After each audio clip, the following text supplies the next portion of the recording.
This is Apollo 5, the first all-up unmanned flight test for the lunar module, the spacecraft in which man will make his first landing on the moon, the final major piece of Apollo hardware to be tested.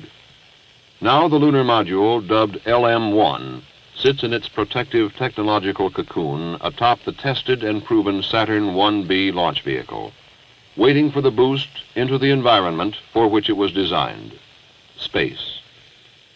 It will not return to Earth, but will continue in a gradually decaying orbit until it re-enters and burns up. In the blockhouse at Cape Kennedy, the men have assembled to do the job. From Marshall Space Flight Center, from the Kennedy Space Center, and from the Manned Spacecraft Center, they have come to get the mission into orbit. RTC, we use Site Select, Guido, GNC, and ECOM to Mila. In Mission Control in Houston, flight controllers wait to take over command of the mission as soon as it lifts off the pad. Among these men are 4 who watch with special interest. Astronauts Jim McDivitt and Rusty Schweikert, who are scheduled to fly the first manned lunar module. And in a support room next to the control room, astronauts Frank Borman and Bill Anders, who will fly the lunar module on its rehearsal of the first manned lunar mission. Go flight. GNC. Go flight. Procedures. Go flight. AFD. Go. Network. Go flight. Computer soup. Go flight. RTC, you on AFD conference. RTC's on the AFD conference. Roger. Best of luck. Number 2 is go. Okay, go ahead and reload. All flight controllers preconditioned for attachment 2 of the internal count. So men wait in tracking stations around the world for the flight of lunar module number 1. For it is their information that will tell us whether it is safe for man. But what is this craft called the lunar module? LM is a vehicle that has been designed for a particular job, and that job is to land on the lunar surface. It doesn't look like an airplane or a spacecraft in the old sense. It's not smooth. It's very thin skin, has a descent propulsion stage, a large descent engine which will be used to land the vehicle on the lunar surface in a manner very similar to that of a helicopter, except that instead of using blades for a lift, we'll be using a rocket propulsion engine. And the upper stage, the cabin and ascent engine stage, will be used to lift off from the lunar surface and make the subsequent rendezvous with the command and service module. So the LM is really the taxi that provides the transportation between the orbiting command module and the lunar surface. The lunar module is a unique engineering concept. Designed and built on Earth, it is out of place on its native planet. The airless surface of the moon, the empty reaches of space, this is where it belongs. The comfortable pull of Earth's gravity, the protective, life-giving atmosphere, these, to the lunar module, nicknamed LEM, are the hostile elements. Its engines cannot lift its own weight against the pull of the Earth. If it could fly on Earth, the aerodynamic forces of the atmosphere would tear it apart. So how do you test the lunar module before it flies in space? You test its engines in the man-made vacuum of an engine test stand. Its operating systems in gigantic vacuum chambers. You tumble it on stands in engineering laboratories. But the real test is when it flies. Roger, I am in flight control. Final status check, booster. Go. Retro. Go. FIDO. Go. Guidance. Go. ECOM. Go. While the primary instructions for the mission are carried on board the LEM, the men on Earth in mission control can take over and fly it if necessary. But why all these elaborate precautions and details in an unmanned flight? Unmanned LEM-1 mission is one of the key missions in the entire lunar landing program. You must remember that the LEM is every bit as important as the spacecraft as the command module, the Gemini, or the Mercury was, and this is the first flight of the vehicle. Naturally, we'll all be looking at it with very, very keen interest. Flight CVTS Flag 2, verify your go for launch. Roger, we are go for launch. Okay, all flight controllers, let's play it cool. Launch sequence start.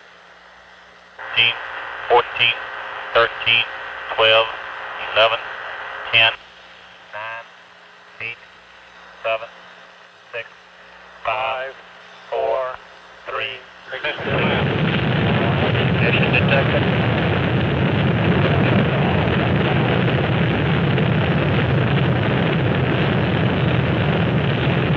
Transmitted 5 enter. Clock start, 5 enter. Thrust okay. Affirmative. Program 11. Okay, TLK P11.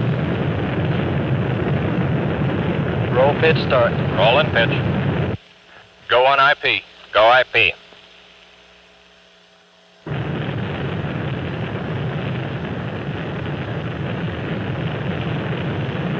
Stand by for nose. The launch and insertion into Earth orbit are on the nose. Cutoff plus 50. Roger, cutoff plus 50. The aerodynamic shroud is jettisoned. Roger, nose cap jet. Now the next critical step, the opening of the protective metallic petals and the separation of Lunar Module 1 from its cocoon. RTC booster, transmitting slot deploy. Roger. We are transmitting slot deploy. Okay, all flight controllers, we have slot deploy A and B relay indications, no physical monitor indication. Everything is nominal. We get a go for separation. On schedule, the reaction control engines of Lunar Module 1 pull it free of its protective cocoon. The space butterfly rests its wings before it flies. Now begins the long coast preparatory to the first firing of the descent engine. While the LEM coasts, tracking stations pinpoint its position and determine its orbit with accuracy. In Houston Mission Control, engineers are testing the many systems on board. The LEM, I think, is like a big line of dominoes, every one of which has an effect upon the one it's associated with. And nothing can occur in one that doesn't somehow affect the others or the total mission. So LEM 1 coasts on, guided by its onboard programmer, seen only by the radar eyes of the tracking network, watched over by the men in mission control. We will not pulse the engine. The maneuver is go at this time based on the onboard. Roger, Houston. Roger, Houston is go for the burn. The lunar module nears the Australian coast. The Carnarvon tracking station takes command. The time is nearing for the first burn of the descent engine, the first rocket engine designed to be throttled, a necessary feature for a lunar landing. This will be its first burn in space. Mark, predicted ignition. Dips on. Dips on. 10%. 10%. Tone. We got a pings caution. Program caution. Roger. Dips off. But something goes wrong. Instead of the full 38-second burn, the engine shuts down after only 4 seconds. An early look at the data indicates the onboard computer did not allow for the tolerances and errors within this most complex of all missions. It shut down the descent engine when it sensed an error of less than 1.5 seconds, and computers don't argue. Capability of a crew, I think, is very significant in that you can change your mind in flight. You don't have to be restricted by the rather narrow capabilities of any pre-programmed mission. Faced with the unexpected, the computer made the only decision it could, and it was the wrong one. Now the success of the mission rests squarely on the team in mission control and in the tracking stations. The nominal plan is out the window. On communications lines all over the world, the alternates are discussed. But the final word must come from Flight Director Gene Kranz. I guess our best plan here, and I think the way we're going to go is alternate Charlie. Go ahead. In the attitude you've got. Go ahead. At 6:15 elapsed. Go ahead. Okay. The long throttled burn of the descent engine would be cut to 2 minutes and occur during its pass over the United States. Then the descent engine would go to 100% thrust preparatory for the biggest test of the mission, fire in the hole. Let's suppose that we're descending using the descent engine and suddenly we discover some fault in the descent or the ascent stage for that matter. Well, we would like to return to a safe lunar orbit. So what we would do is essentially abort, fire the ascent stage while it's still connected to the descent stage, and then milliseconds later fire the pyros that separate the two stages. Roger, you have dip's arm. We show the ignition discrete. We show front chamber pressure. Front chamber pressure is gone. We're burning, the rates are good. It's a good burn. We go.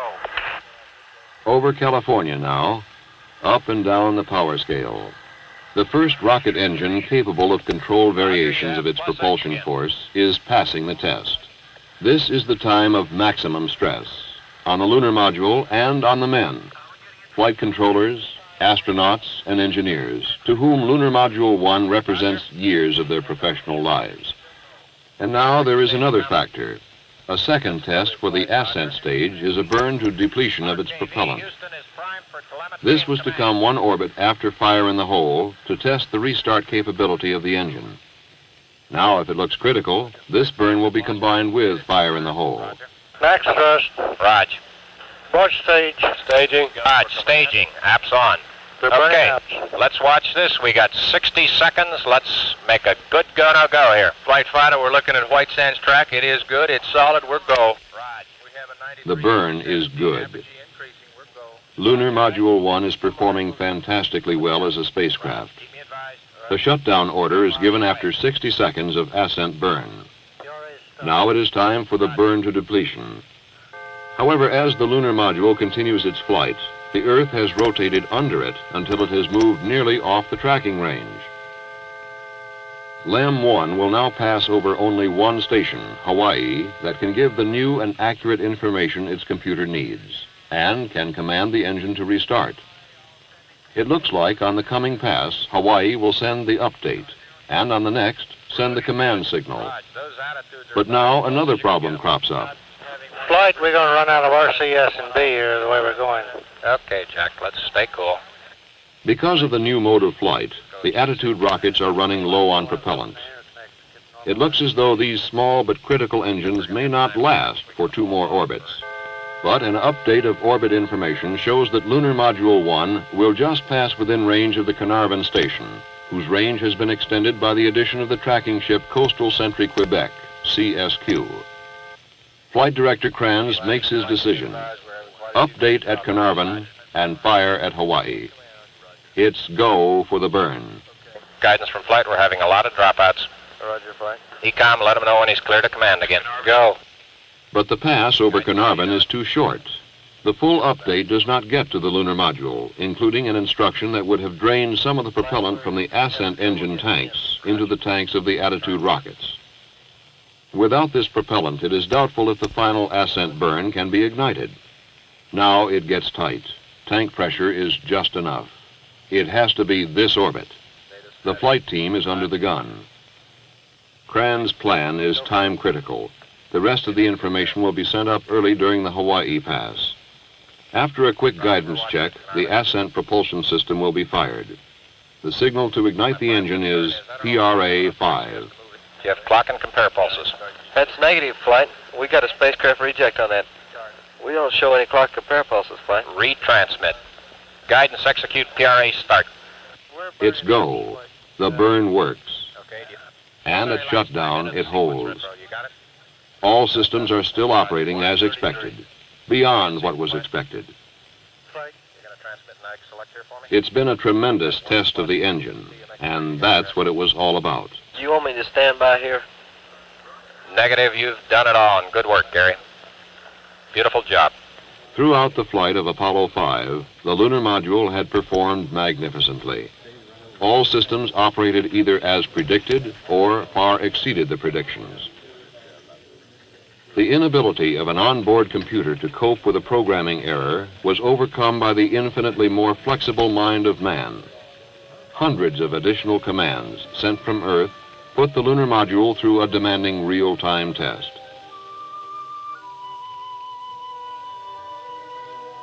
So, Lunar Module 1 tumbles on through space, its orbit decaying mathematically until it is destroyed by the atmosphere of an Earth on which it was created, but to which it cannot return. Lunar Module 1 was the first space test of a manned vehicle designed to explore another world. This was the flight of the machine. Soon, it will be time for man.